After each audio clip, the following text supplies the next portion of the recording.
Hello, good evening, and welcome along to Argyle TV, where tonight we will be living the tie Sky Bet League One between Plymouth Argyle and Wycombe Wanderers.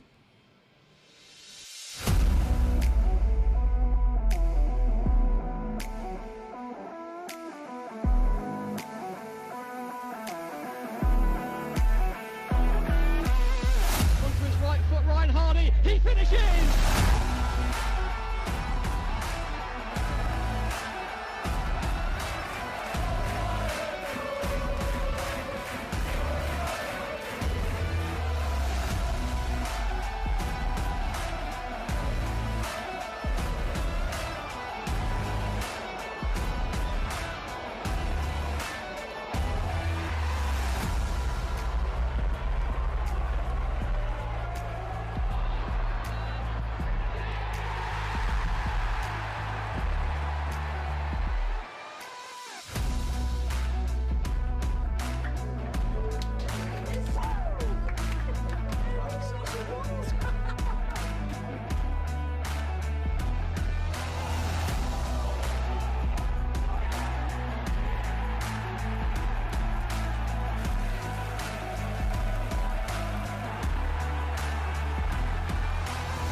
Good evening. You are watching Argyle TV and I am Erin Black. Over the next 45 minutes or so, we are going to be building up to this evening's game. It's going to be a very exciting match, hopefully, back here at Home Park. We're also going to be looking before the match starts back at Saturday's rare loss to Charlton. We will hear from manager Ryan Lowe as well as captain Joe Edwards on how the Greens can bounce back after that defeat. Jordan Houghton also talks to Argyle TV about his form and how he has developed as a player since he was last at Home Park. In addition to that, we're also going to be going behind the scenes as the first team squad were given a special talk about testicular cancer on International Men's Day last week. And with all of that to come, plus the team news and build up for the evening's game, I have none other than the wonderful Ian Stonebridge joining me this evening, former Argyle and Wycombe striker we've got to mention this evening. How are you doing, Ian? Yeah, good, thanks, Erin. Yeah, it's nice to be here and another great evening here at Home Park. Yeah, nice to have you back with us. Now, as I've just mentioned, spent time at Argyle and Wycombe. We were talking a little bit about it before we went on air, but for anyone watching that might not know your history with that particular club, talk me through it. Yeah, so I obviously left Argyle just after we got promoted to the Championship, long time ago now, but yeah, spent two and a half years at Wycombe. Really enjoyed my time there. Had some injury problems towards the end, so obviously I was at Wycombe when I had to finish my career. But yeah, really enjoyed my time there. But I'm wearing green underneath all these layers tonight, I've got to say, so yeah. Correct answer. So knowing Wycombe when you played for them and knowing Argyle now and when you played for them, what kind of game are you expecting for us to see this evening? Yeah, I think it's kind of fairly well known that we'll see quite a big contrast in styles tonight. Wycombe are well known as being quite a direct in terms of their tactics, so they'll look to kind of get balls from back to front very quickly. Okay. So Argyle will be really looking to deal with those. There'll be lots of heading from the back three today, but that's something they've shown that they're good at this season. It's a real strength for them. So hopefully we'll be able to deal with that and be able to play our normal game as well. Yeah, something to look forward to. Thank you, Ian. We'll be chatting to Ian again in just a moment. So before we get stuck into the whys and wherefores and what we think might happen tonight, let's have a look back at Saturday's loss to Charlton. Now, I am giving you prior warning that clip is about to come up. So if you don't want to see it, avert your eyes, go and make a cup of tea, hide behind the sofa, because this is just the second time the Greens have lost this season, but we're going to show it, and here it is.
some highlights of the Charlton game there, if we can call them that. Now let's have a listen to what manager Ryan Lowe and captain Joe Edwards thought after that game. Where we are and what we've achieved so far has been nothing but excellent. So I said to the group in there, I said, look, I ain't going to drag it out. It's on to the next one, quick as we can. It's the reset button. It's the challenge now, how we react from the defeat. You know, it's one of them, I've said all along, when it happens, you've got to see how you bounce back from it, and that's what we've got to do. It's still a learning curve for us all the time, but we've been excellent so far this season, and what we need to do now is reset and go again. There's a disappointed dressing room in there, and I've just said, look, you can't win every single game, or you can't draw every game at some point. You know, when there was a few players who were below par, which they know, I ain't going to criticise that. They know themselves because they're a good group, a good bunch. And as you've said, it's a perfect one to come back to, an exciting game against Wycombe, who are also up the top half of the table, and it'll be a bit different test, but it's one we're looking forward to. Sometimes these things set you in good step, because the longer the run went on and people are going okay, and then you become more of a big of a scalp, and you know, people are looking out and think, oh yeah, we can beat them, great, that's what we want. I'm sure most teams will see, you know, weaknesses and strengths and whatnot, but all we can do, mate, is just worry about ourselves, and we'll get back on the training pitch Monday. The lads will have a recovery day tomorrow, and then we'll look forward to another exciting game Tuesday. Yeah, well, like I said, the gaffer got us in, and it's just sort of said, like, we're proud of the run we've been on and the performance we put together. Today wasn't quite at it, and we know we were off our game, and so we were disappointed with that. But it was just like I said, we're a family, and we need to put a run together now to do it again. And like I said, if we all stick together with the fans behind us like it was there, then we'll be able to do that. But we wanted to keep winning. I mean, it's such a good place to be when you're winning, and like I said, we were really confident going into each game, and like I said, we got to make sure that doesn't dent our confidence. Like I said, we've been fantastic this season. We need to do it again. Like I said, we were a little bit off it today, and we got punished. So I said it's down to us to turn it around Monday. Big couple of days planning for Tuesday, and I said we'll go again. We've got the resilience, we've got the players, we've got the character. So there's nothing that we can't do. Just got to make sure we have that belief and confidence going into Tuesday that we have had for the last couple of months. So we know it'll be massive, and the crowd will be still with us because they've been fantastic. So especially today, they were phenomenal again. So we can only thank them for coming, and I said hopefully we can turn it around Tuesday. Just a final one on the fans, because it was almost 3,000 of us, 26,000 at then. It must have felt like a real special occasion. It was, yeah. Almost had that sort of playoff feel to it with the atmosphere and the buzz about. And like I said, we are really disappointed that we didn't win or put on probably our strongest performance for them. But listen, they are what they are. They're the best around, and we know they'll stick with us. Like I said, it was fantastic to see so many there, and we hope they stay with us. And like I said, Tuesday, Saturday, we've got 2 massive home games that I know they'll be loud and cheering us on, so that'd be brilliant. Ryan Lowe and Joe Edwards there talking about the need for the Greens to bounce back this evening. Ian, you were covering the game for Argyle TV. I suppose the unbeaten run, it had to come to an end at some point, didn't it? Yeah, it does. And I mean, in terms of teams that it could have gone against, Charlton are on a really good run at the moment. I think in terms of the form table in League One at the moment, they're kind of top of the form table for 4 wins, I think, and 1 draw. They've had a real bounce in fortunes since Johnny Jackson's taken over as caretaker manager. You know, and I think a big part of certainly the game at the Valley for them on Saturday was really getting behind the manager, and I think lots of his players who seem to be really keen to prove themselves and to help him get the job on a permanent basis. So I think maybe Argyle felt a bit of the effects of that, really. Yeah, and I mean, we shouldn't dwell on one loss after. It's hard to call it a run as well, because it's literally started from the get-go, because Argyle have been really outstanding at the start of this season, haven't they? Yeah, they have. And I mean, I think we heard from Ryan Lowe and Joe Edwards there talking about, you know, this being a chance for a bit of a reset. Yeah. You know, no need to take it to heart. It's one game. You know, you don't become a bad team overnight, and I'm sure Argyle will be looking to kind of bounce back tonight. Exactly. So looking back to that game in particular, from your perspective, what do you think Argyle could have done differently, maybe to get a different outcome? Yeah, it's almost that you have to pay compliments to the way that Charlton set up and the way that they went about their business, really. As much as perhaps Argyle's passing was not at its usual standard, okay. and they kind of struggled to get up the pitch, certainly in the first half as a result of that. But as we said, a large part of that, I think, was really, Charlton really organising well in midfield, stopping Argyle from playing out from the back, and normally we like to see kind of Joe Edwards and Connor Grant as wing-backs going down the pitch and attacking for Argyle. They were forced onto the defensive for quite a long period, particularly in the first half against Charlton. So, yeah, they'll be looking to be more influential going the other way tonight. Yeah, and importantly, the goals as well coming in the second half. So it's not like, there was a disaster episode happening from the get-go either. No, absolutely. And Argyle certainly came back into the game possession-wise and territorially in the second half. First goal coming from a ball into the box that's dropped kindly for them, and unfortunately Ben Purrington, one of our former players, getting the goal for them to kick them off. And then as Argyle went and kind of chased the game a bit, naturally the game opens up, and so their second goal was more of a breakaway, and obviously it kind of, perhaps the scoreline flattered them, but I don't think there's any arguments from Argyle in terms of Charlton deserving the win on the day. Yeah, I think that's reasonable. How key do you think it is for them to respond tonight following that game, especially now that we're back at home? Yeah, we know that the games that Argyle have got coming up, so tonight and Saturday, are really key in terms of that promotion push, and so it will send a real message to the rest of the league tonight if Argyle can come out on top of Wycombe, in demonstrating that was just a blip, and actually they can get back on another run and stay where they want to be up at that right end of the league. Yeah, and playing so soon after that game as well is sometimes seen as a good thing. Would you agree? Yeah, definitely, and I think Joe Edwards has mentioned that, and the manager talking about it since Saturday. It gives that clean slate, a chance to perhaps right the wrongs from Saturday, and again with a fantastic crowd expected tonight, have the Green Army behind them again once more. I'm sure it'll be easy for the players to bounce back, like you've said, with the kind of atmosphere and the attitude that Ryan Lowe's instilled with them so far. Yeah, definitely.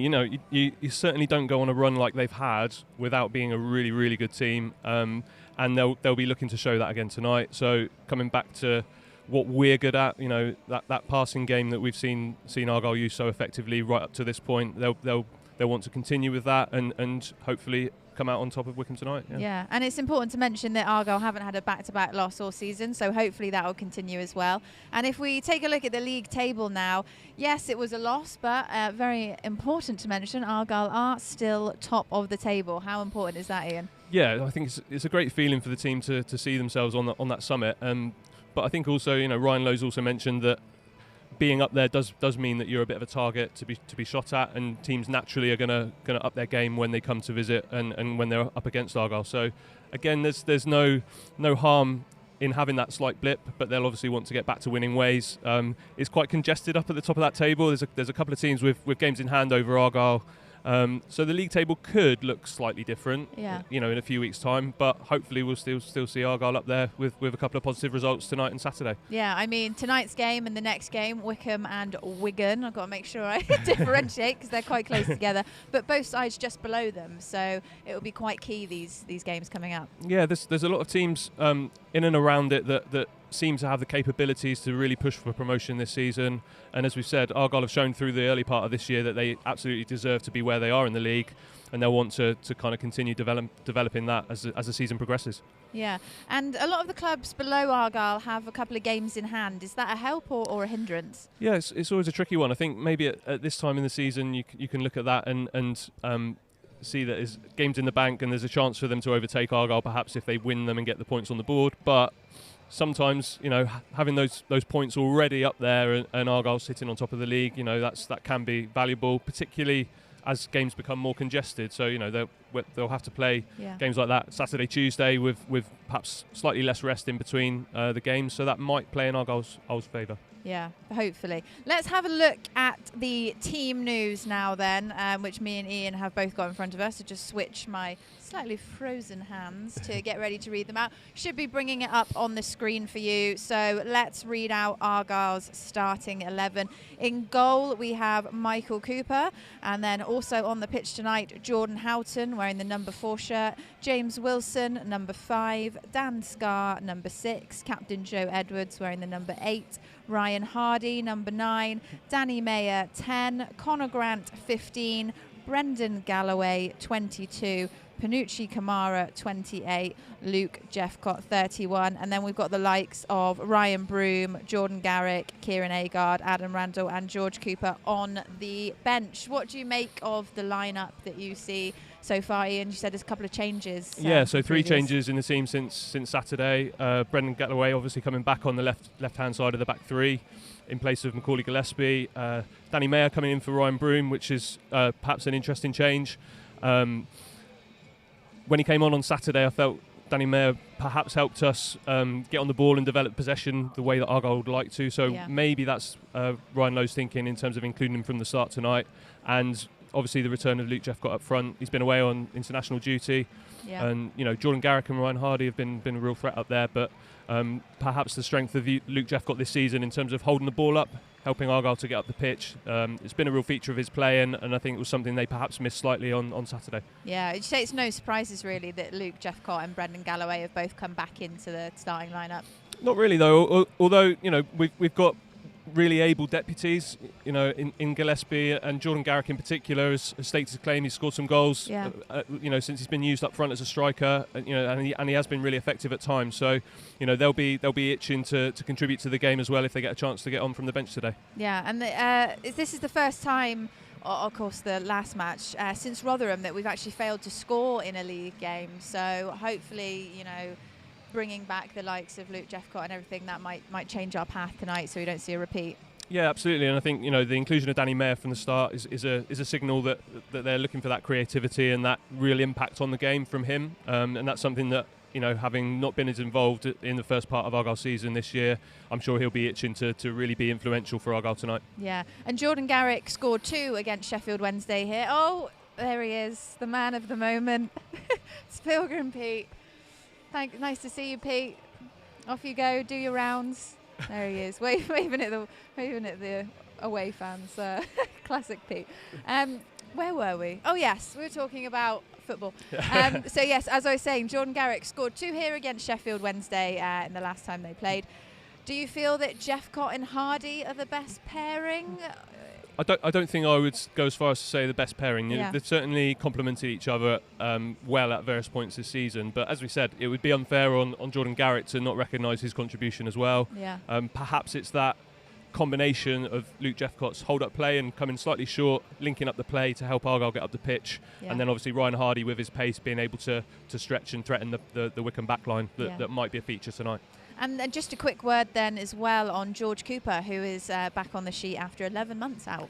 Yeah, it's been a long time, and again, it's something that you have to take, in small steps. But it was great to see him get some time on the pitch on Saturday, and I'm sure that both the management team and him will be keen for more involvement again tonight, perhaps, and developing it from there. Thank you very much, Ian. Now I turn to you watching at home or away, wherever you're watching from, because we want to hear from you and your thoughts and your predictions for the game happening tonight. So please get in touch with us. The best way of doing so is on Twitter, because that is the only social media platform they trust me with. You can find us at only1Argyle on Twitter and send a tweet. You can also hashtag PAFC, things like that. I will always find it, and we'll read out your tweets and your comments throughout the game, particularly at half-time. I like to have a little rummage through what's been going on, so would love to hear from you and give you a shout out. I now make it just over half an hour away from kickoff, so still to come between now and then. We will hear from midfielder Jordan Houghton, and we're going to take a look at our opponents Wycombe right here on Argyle TV.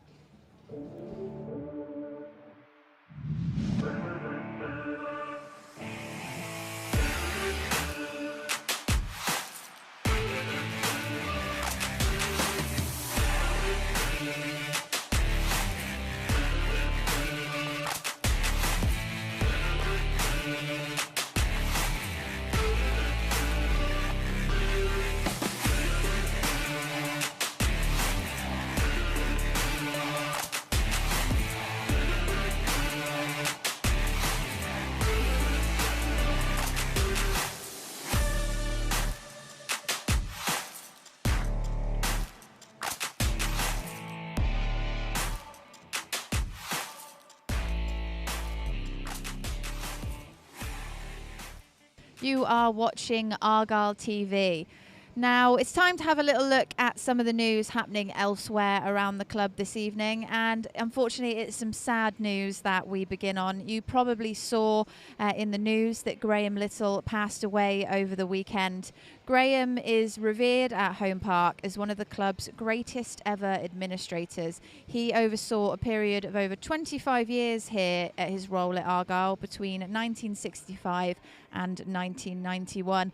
He was Plymouth born and bred, and Graham's dedicated work at Argyle secured an almost unparalleled legacy here at Home Park, something we're still enjoying today.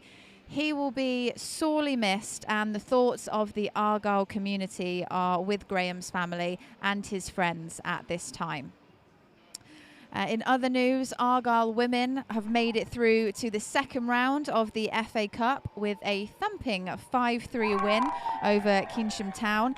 Tash Natman scored a hat-trick with Zoe Cunningham and Gabby Alphus scoring the other two. You can see the full highlights of that win, plus the Greens league game with Oxford on the Argyle Women's YouTube page. So just head over to YouTube to have a little look at that.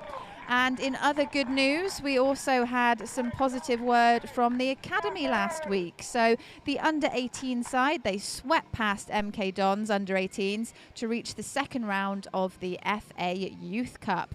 Will Jenkins-Davies, a name I'm sure you've heard before, he pounced on a defensive error to get the first before Jamal Salawu added two more to give Darren Way's side a 3-1 win at Home Park. And they will play Brighton and Hove Albion at home on Friday, the 8th of December in round 3. So we'll be looking forward to finding out the result of that. And then sticking with the academy, this strike from Reece Shirley against Portsmouth last month won the LFE goal of the month for October, the third time in a row this season that an Argyle player has won the award. So that is absolutely excellent stuff.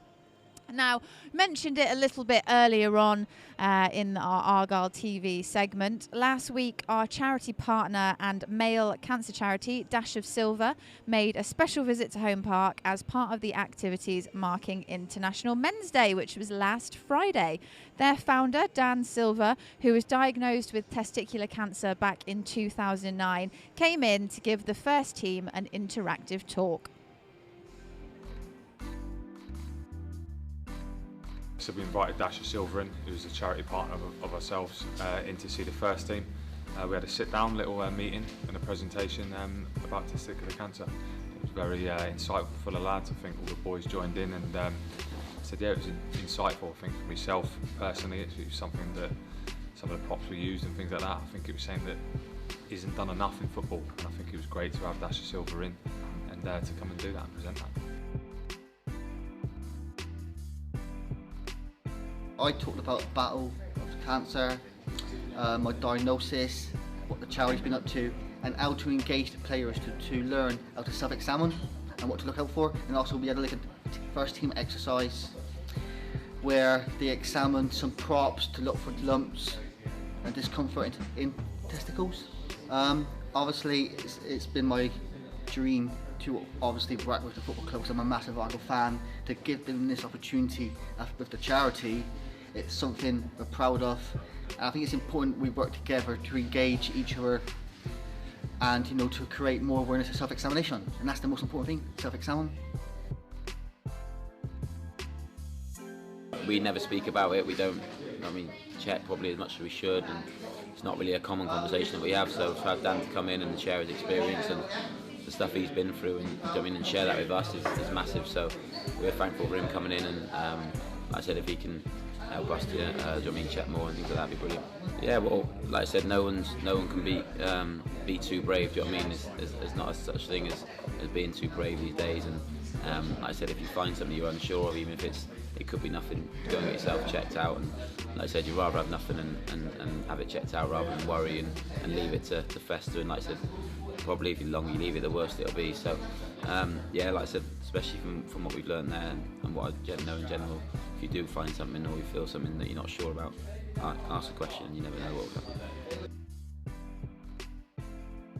If you do find a lump, I think it's important you do get checked. I think this is something that's, I said, unfortunately, cancer doesn't have an age limit, young or old. So I think at the first sign of anything that you think's wrong, I think you should definitely go and get checked out. It's something that I think I'll be more aware of now, knowing what I know today from the presentation.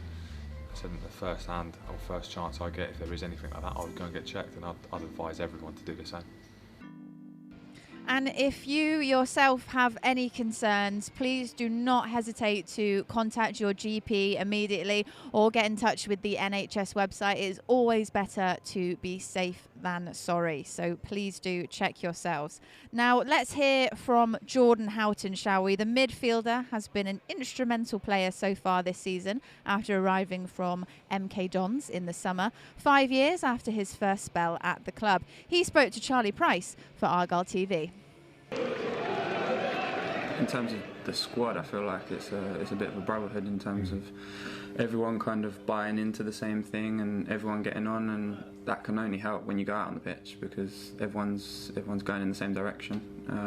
In terms of the club and the city as a whole, I think when the club's doing well, I think there's just a buzz around everything, and I think hopefully if we can get to the goal that we want, it's just going to keep going from there and keep thriving, because that's what we can do down there.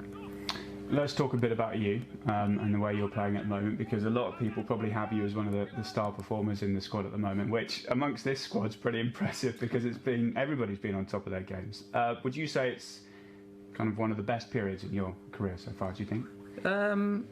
Yeah, I'd say it's probably up there. I've had kind of stints in seasons at other clubs where I've played well, and I'd say I'm always quite a consistent performer, but to hit those kind of new heights I need to be kind of running games as such at a consistent basis, so that's something that I need to work to do really. Obviously it gets difficult when you are kind of being the kind of linchpin between attack and defence, because then teams will look to kind of stop that.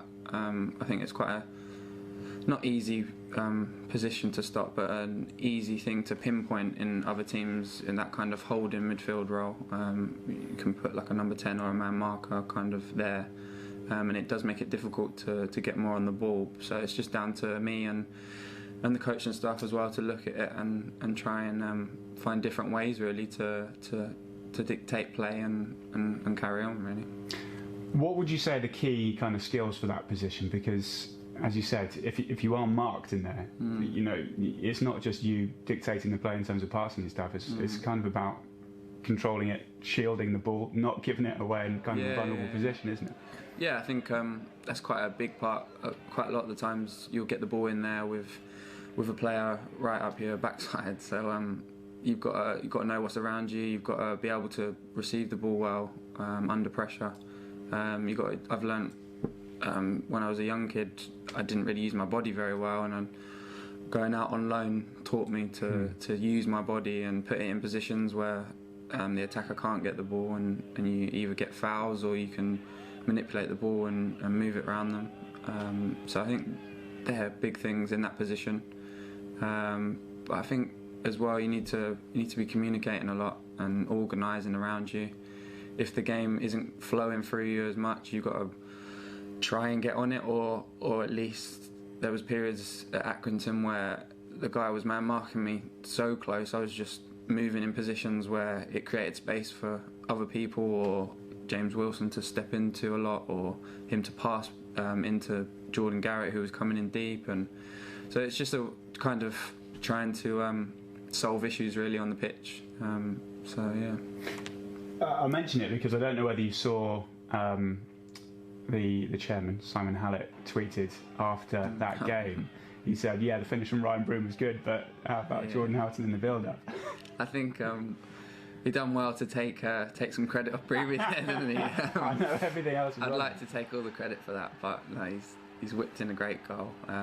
But we've scored lots of goals this season where we've started it from the back. Obviously, the manager likes us to play that way. He's always banging on about, even if it's not going the way in terms of results. Lucky enough, we haven't had too many of them, but if the result isn't going the way we want, he still wants us to play the right way. So we've had lots of goals this season where we've played out from the back, but we've also mixed it up as well, which I think is quite a key component to how well we've done, because teams don't really know whether to push up high and high press, but then it leaves space in behind, or drop off and then we can play. So it's difficult, and it's only good for us, really. Getting goals from defensive midfield as well. Yeah, hopefully more. I don't get many, so. It was a pretty cool finish, though, I've got to say. I mean, we were talking earlier. Was it a pass? Was it a shot? Definitely a shot. Yeah, definitely a shot. Yeah, I think Ryan's trying to take claim of the goal as well, so we'll have to keep that one quiet. A great interview from Houghton there. Ian, he speaks well, he plays well. He's the perfect player, isn't he? Well, he also came across really modest there, so he might not claim to be perfect, but he's certainly been a fantastic signing for Argyle this season. What about him would you say has impressed you in particular? Well, I mean, if we kind of rewind to the end of pre-season, there was some kind of to and froing as to whether Adam Randall or Jordan would start in that defensive midfield role.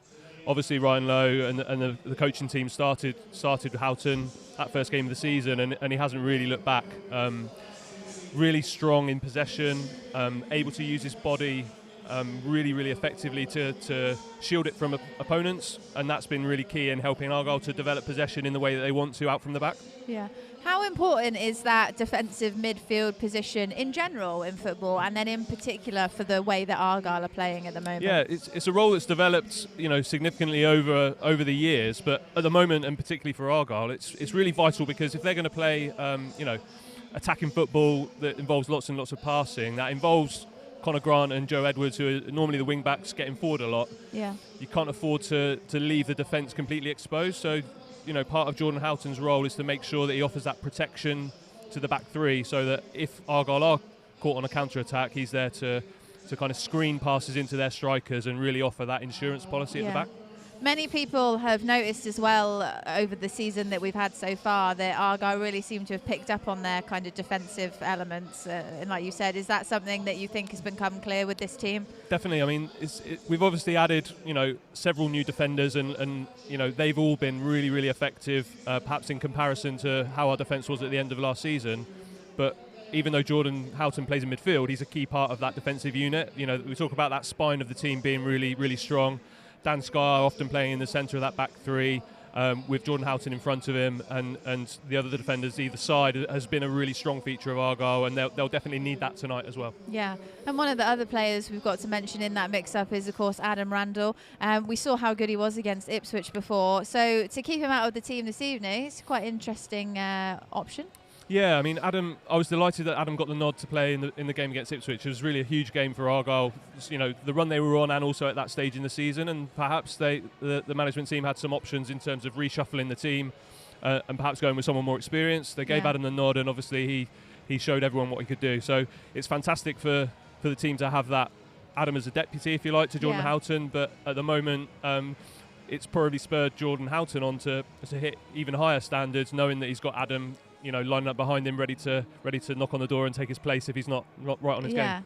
And how do the likes of Adam and Jordan Houghton, how do they help players like Ryan Broom and Panucci Kamara, for example? Yeah, sure. It's I guess similar in the way that we talked about Houghton being an insurance policy. So it really allows those two other midfielders. So he's sitting at the base of a triangle, if you like, and Kamara and Ryan Broom or Danny Mayer, who's in that role tonight, it gives them the licence to really go and attack, because they know that Houghton's going to be there. If the other team break on them, he's there to offer that line of defence before the team gets towards our goal. So, real safety net. Yeah, and a lot of these names that we're mentioning so far, they work so well as a team, but they also stand out very much individually on their own, don't they? Like, as you watch Broom and Kamara play, they're very much well loved from the fans so far. Yeah, absolutely, and it's easy to see why. The effort and work rate that Kamara and Ryan Broom have put in, up to this point in the season has been absolutely fantastic. They're absolutely committed to helping the team and working hard, both in an attacking sense, but whoever's played in that role, although Jordan Houghton gives them that licence to go and attack, they're obviously expected to get back and defend as well, and we've seen them work tremendously hard across the season so far. Yeah, it is great to see. We are the very far side from the Argyle team at the moment, who are in the far corner of the pitch. And we're almost like in the firing line for some of the footballs that are going this way. We did say while you were watching the last VT that it's only a matter of a time before one of us gets hit in the back of the head with a football, and we did have one just roll towards cameraman Crispin a moment ago, but very deftly rolled back onto the pitch, Crispin. Thank you, Ian. We're going to be back with you in a moment. For those of you still watching at home, just to remind you, in case you didn't know already, you are watching Argyle TV. We are just over 20 minutes away from kickoff here at Home Park, and we are going to be chatting all things Wycombe after this.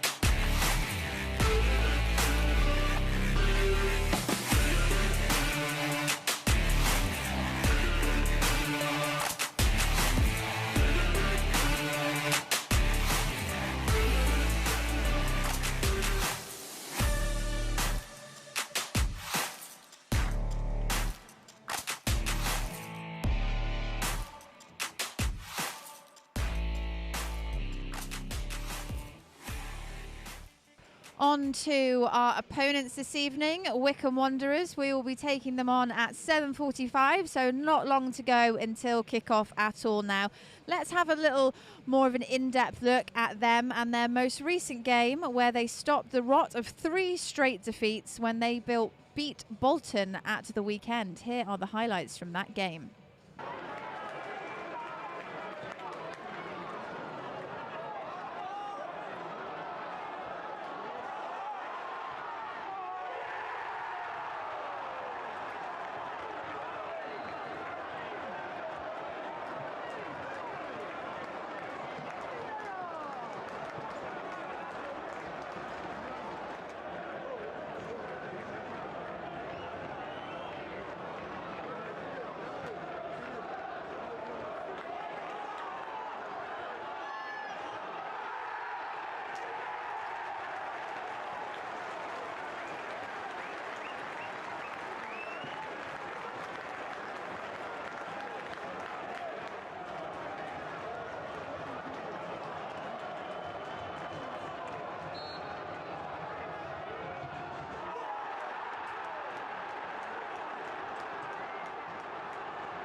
So that was Wycombe in action against Bolton, but now we are here live this evening. Let's take a little look at how they're lining up on paper. The starting 11 for Wycombe Wanderers against Plymouth Argyle this evening, managed by Gareth Ainsworth, are as follows. In goal, wearing the number 13, David Stockdale. Their captain for this evening in the number 3 shirt is Joe Jacobson. Number 5, Anthony Stewart. Number 6, Ryan Tavazzoli. Number 7, David Wheeler. Number 8, Curtis Thompson. Number 9, Sam Vokes. Number 18, Brandon Hanlon. Number 19, Anis Mehmeti. Number 23, Jordan Obita. And 26, Jason McCarthy. Now, Ian, am I right in saying Sam Vokes scored the goal at the weekend there? Pretty impressive, really, wasn't it? Yeah, you can see why Wycombe have signed him. He's a player that's very much in the Gareth Ainsworth mould, very, very strong in the air. Decent header that he scored at the weekend there, and obviously kind of a marquee signing for a team at this level. So he's obviously played at higher levels. So he's a very productive addition for Wycombe this season. Yeah, and you say the Gareth Ainsworth mould there. Talk a little bit more about what kind of style of play that their manager brings to the pitch. Yeah, so I think we started off tonight by suggesting there'd be quite a contrast between Argyle and Wycombe tonight, and Wycombe will certainly look to get the ball forward quickly. You know, Vok's strength in the air, they'll certainly look to get the ball towards him, you know, up front, and look to feed off him. So, you know, it'll be a lot tonight, might well be, yes, Argyle challenging for that first ball as it goes up in the air, but also then getting players in and around where it drops, and being first to that second ball is going to be a key battleground tonight. Yeah, you keep mentioning about the footballs being in the air and out of the corner of my eye. I always see one just flying over our heads. Wycombe have only just been relegated from the Championship last season, so is that something that Argyle will be maybe a little bit cautious about? Well, I think what it means is that Wycombe have obviously had a season at that higher level, with the benefits of perhaps the increased revenue that they might get from playing, you know, some of the bigger teams that are obviously in the Championship, and also, you know, players that they've added to their squad over that period. You would expect them to be, you know, more than capable of challenging and performing at this level. So it's no surprise in that respect to see them where they are in the league at this point in time. But obviously, they have a very distinctive style of play, and it's not everyone's cup of tea. Okay. And I think it will be a real contrast, as we mentioned, with the way that Argyle approach this game tonight. Yeah, so we can expect to see probably a lot of fan interaction and things like that. People getting very much involved in the play that's going to be happening this evening. Yeah, certainly there's a little bit of history, or fairly recent history between Argyle and Wycombe in terms of I suggest some of Wycombe's tactics perhaps when they've gone ahead in games. So hopefully tonight Argyle can you know, get their noses in front early, and we can have a game enjoying Argyle's football as opposed to seeing what Wycombe do. Yeah, and especially with Wycombe dropping down from the Championship side, if Argyle do manage to pull off a win this evening, that'll be another great accolade for them. But they have done well, like we saw in the highlights against Bolton there, to stop a run of some quite bad games. Yeah, absolutely. And, you know, as much as Argyle have been on a really productive run so far this season, you know, they're looking to get back on a run now. Wycombe will obviously look to be maintaining that good form that they've started in the game at the weekend, and it's up to Argyle to stop that. Yeah, and as we were speaking before, you said that Gareth Ainsworth has been the manager of Wycombe for quite a number of years now. Has he done quite a good job to kind of turn around the recent kind of bad streak that they've had to where they are coming into the game today? Yeah, I mean, you know, if you look at their recent history, there's certainly no argument that getting Wycombe into the Championship is a great achievement. You know, Wycombe's history as a non-league club, you know, for many years, and then coming into the league and actually, you know, progressing to the stage where they're playing at that level is a fantastic achievement. So, you know, there's lots of arguments to say that Ainsworth's tactics and his method of playing has been productive for Wycombe so far, and I'm sure they'll be hoping that it is the same for them this season. Yeah, where do you see Argyle getting the better of them? What kind of areas do the Greens need to be picking out? Yeah, so I think Argyle's aim, as usual, will be to play the ball out from the back and develop their possession with you know, their passing game. They'll certainly be looking tonight with Danny Mayer coming back into the team to get the ball to him. He's a very creative player, and you know, he'll be looking to make things happen for Argyle tonight. And obviously with Luke Jeffcott coming back into the team, and Ryan Hardy, you know, has been in the goals recently, they'll be hoping that that's fruitful for them. Can I push you for a cheeky little score prediction? Oh, prediction. Say it really loud, right? Is all the Wycombe players. Let's go 2-0 to Argyle. Okay, very good. We couldn't have had any other result. Thank you so much for joining us again on Argyle TV. And Ian is going to be commentating the match up with Rob McNichol, so you can look forward to that once the game begins. I will now leave you, Ian, to go and prepare yourself for the next 45 minutes of talking. But thank you very much for being with us this evening. Ian at Stonebridge there, former Argyle player. So whilst he makes his way up to the commentary position, I'll talk nice and slowly so he doesn't have to run. Let's have a little look through the other games in Sky Bet League One tonight. So starting with AFC Wimbledon against Crewe, Burton v Accrington, Cambridge versus Wigan, Gillingham versus Cheltenham, Ipswich versus Rotherham, Lincoln versus Portsmouth, Morecambe versus Charlton, Oxford versus Fleetwood, Sheffield Wednesday versus MK Dons, Shrewsbury versus Sunderland, Bolton versus Doncaster. And of course, right here live for you on Argyle TV, we have Plymouth Argyle versus Wycombe Wanderers. The players are just going back into the tunnel now to get ready for kickoff, which is happening in just about 15 minutes time. So we will be keeping you updated with all those other fixtures throughout the evening, and join me at halftime where we will have a recap and see how everyone's doing.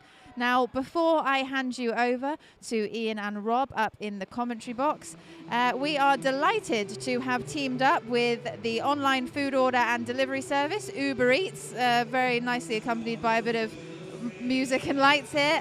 They are our official sponsor this evening, an affiliate partner. They will be sponsoring our all-new pre-match quiz at the official Argyle app, as well as Moment of the Month, which is a new feature on the club's social media.